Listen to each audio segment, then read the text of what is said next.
Alright, hello. Thank you for watching this video. I have a lot of students that are going to be out tomorrow on a wonderful field trip. So we are making this video for you. Conditional probabilities. So in class you'll be missing us going over this. Our goal by the end of class, or for you by the end of this video, is by the end of class every student will be able to determine what a conditional probability is. Okay, we'll do a quick activator. Oh, I'm not sure if there is an activator. Oh, sorry about that. There are some homework answers we'll go over. And then we will calculate some conditional probabilities. Heads up, well, there's homework number 5, so those of you doing the field trip, you want to make sure to check in and grab that so you can practice. Probability quiz is not on Thursday for any of my students. The quiz will be on Friday, because Thursday we are going to not do any math. We are having an SOS video, but then Friday we will take our quizzes in periods 2, 3, and 4. Okay. So the homework, which wasn't really homework because we had our awesome no stress day, is this. So we did some of this in class. If you want to check your work, go ahead and hit pause. I'm not going to stay on this very long. But here we were practicing our notation. What's the probability of this event A happening? And A was defined here. And I encourage you to label it events A and A not, right? And B not, or B prime. All right. So we introduced the ands and the ors, right? This is an and notation. This is an or notation. The ors, we added 2 together. We added all of A naught for this one, and really all of B, but then we subtracted out the inside. And the other teacher who did this answer key chose it to do kind of a shortcut method, and that's fine, but we introduced the formula. Okay, so conditional probability, we're going to start very, very simply where the answers are very obvious, and then we are going to get a little more tricky. This is only part of a table. Females who participate in after-school athletics, who do not participate in after-school athletics, and total number of females surveyed. All right. Remember, this is just some study. We don't know the demographics. There's lots of things we don't know, but we're just given some data. So what is the probability that if a randomly selected student is female, she participates in after-school athletic programs? So here, it is given that she is female. It is something that's known before we ask for what is the probability that if a randomly selected student is female? It is a fact. So what we're going to do is we're going to say, okay, of all the females, because that's our given piece of information, out of 580 females, how many of them participate in after-school athletics? 232. Okay, great. What is the probability? If a randomly selected student is female, she does not participate. Well, out of 580 students, 348 of those females do not participate in athletics. Okay, this might seem very simple and basic. That's perfectly fine. Okay, now we're given a little bit of different information. Now we're talking about males, but we want you to describe two conditional probabilities that can be determined from the following row from the table. So what can we say about the males? Now, we know the total number of males, so we could say, given that a randomly selected person, and I abbreviate randomly selected person, we've kind of agreed to abbreviate that, given that a randomly selected person is male, what is the probability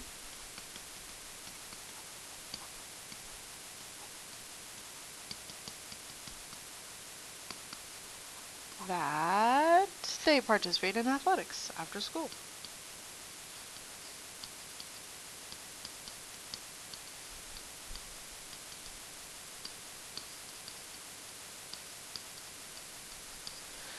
All right. So that's one piece of information. That's one way we could say it. Another way we could say it is, so here we actually said the word given. Given that they were male. What if we said a male student was selected?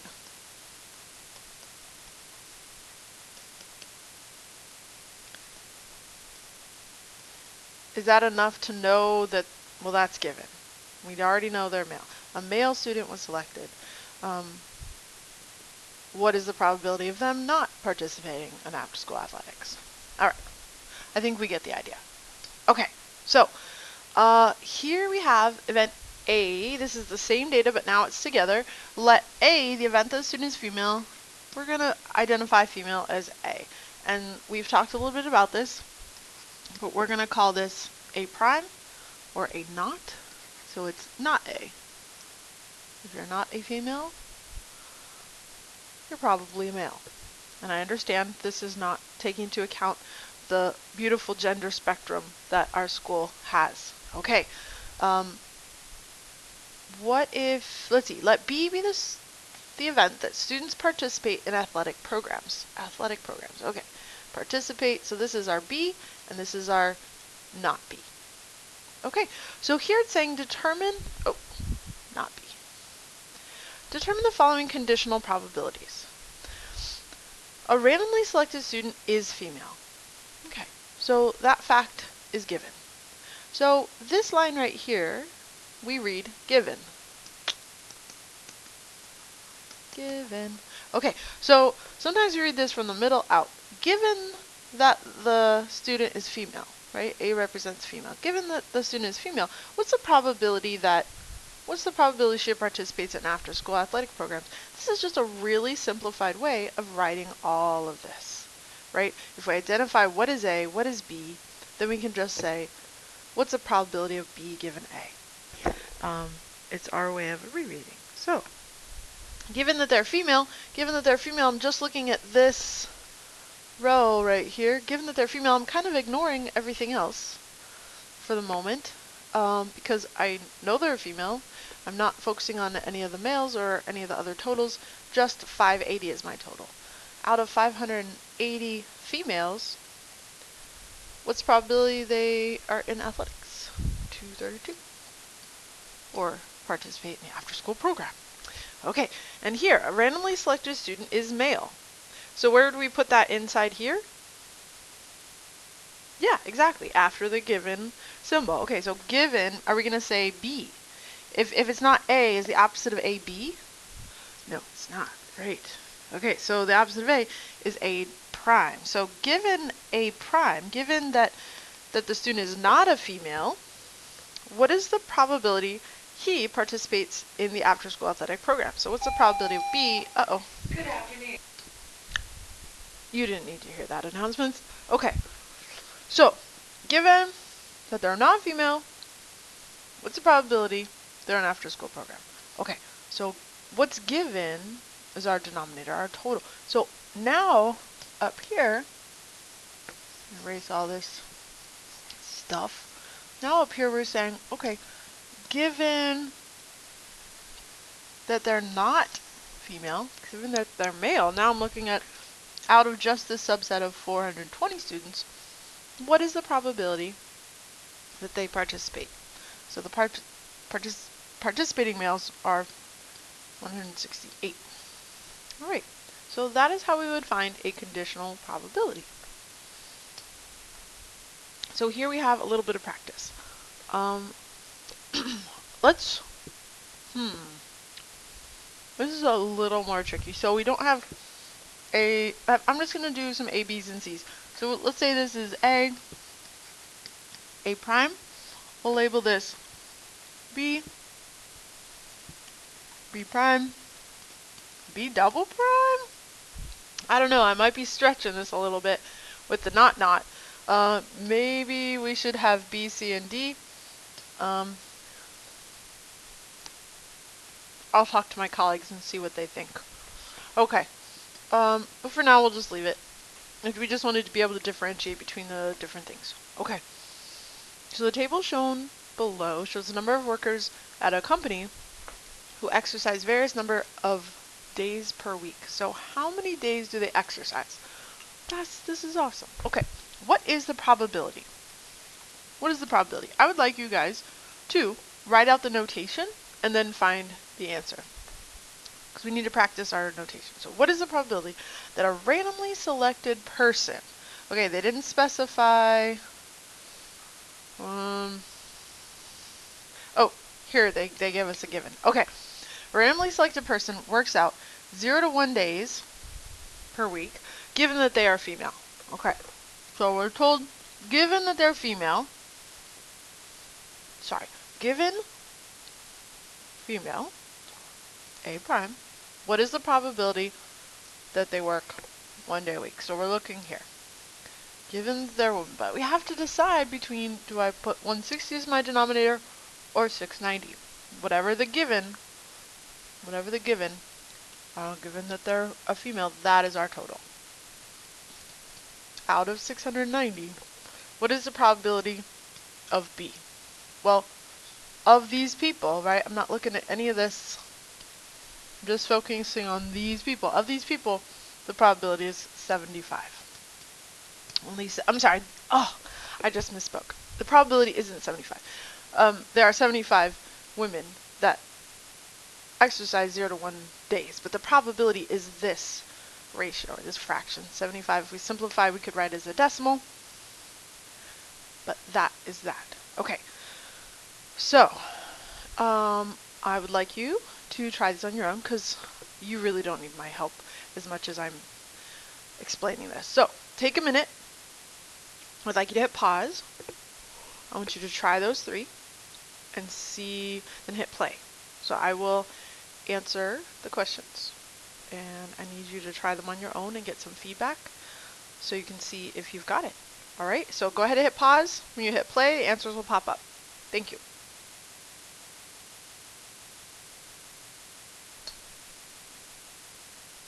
All right, if you didn't hit pause, you still have time. Try it on your own. All right, best to get feedback. So, okay, this is what I came up with. Given that they work out 4 or more days, what's the probability that the person selected was male? So we found males that were over the total 4 or more days of exercising. These B and C were pretty straightforward. D was a little more exciting. You may have something a little different here. So I said, okay, given that they were male, right? So that was pretty straightforward. Given they were male out of 700 people. But here it said, what's the probability they work out at least 2 days a week? So here, 0 to 1, that's out. But 2 to 3 days, or 4 more, that at least 2 days included both of those. So I decided to say B prime or B double prime, so that I'm including both of those. So then I added those 2 together, over there, carefully, and that is how I got that answer. All right. Cool. I think this is actually the last slide, and then we do a Kahoot in class, so sorry if you went on the field trip, you missed our Kahoot. But let's try these 4, and then that will conclude our video. Hopefully that's enough for you to feel confident practicing on the homework. Okay. So consider drawing a card from an ordinary deck of 52 playing cards. Event A is going to be that event is a 4 is selected. I don't know why we have the word that. Event. The event is a 4 is selected. The event that a spade is selected. So here we're selecting a 4, here we're selecting a spade, and event C be that a black card is selected. Great. Okay. So before we start this, I might kind of consider, like, how many 4s are in the deck? Well, there are four total 4s in the deck, right? 1 of each suit. Here, the event that a spade is selected, well, how many spades are there in the deck? Spade is 1 suit, so there are 13 spades, right? Even the event that a black card is selected, so there are 2 black suits and 2 red suits, so here we're going to have twice 13, so 26. So just to kind of give myself some numbers. right? Okay, let's see how those play in. So this asks us to write it out in words, the meaning of the following, then evaluate each of the following probabilities. Okay. What is the probability? So I oftentimes read it, start here, and then I come back around and go here. You can read it however you want. What's the probability that it's a spade given that it was a 4? That to me sounds odd. So I like to start with the given. Given that it's a 4, given that I selected a 4, how many 4s are there? Well, there are 4 options. I should have picked another number because that's a little confusing. Okay, so when I say this is how many 4s there are, not that it was a number 4, right? That could have been a 7 or whatever number, but there were only 4 7s. Okay. But what's the probability? Given that a 4 was selected, what's the probability that it's a spade? Well, of those 4, how many of them are spades? Only 1. Okay, so given that a 4 was selected, what is the probability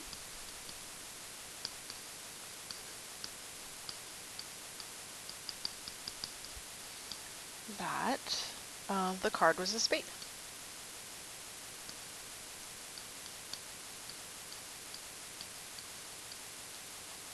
All right, great. So again, this says not, right? So here, let B be that it's a spade. So B prime means that it's not a spade. So any of the other suits, but this is saying what's the probability of it not being a spade.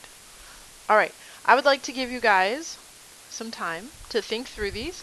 Please write out a sentence. What do you think it means? Maybe try my method of given this. What's the probability of that?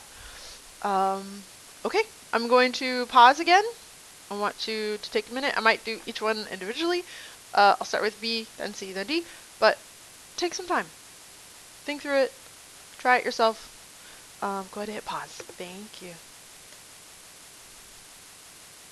All right, if you haven't finished this B yet, go ahead and hit pause or back up a little bit and try that.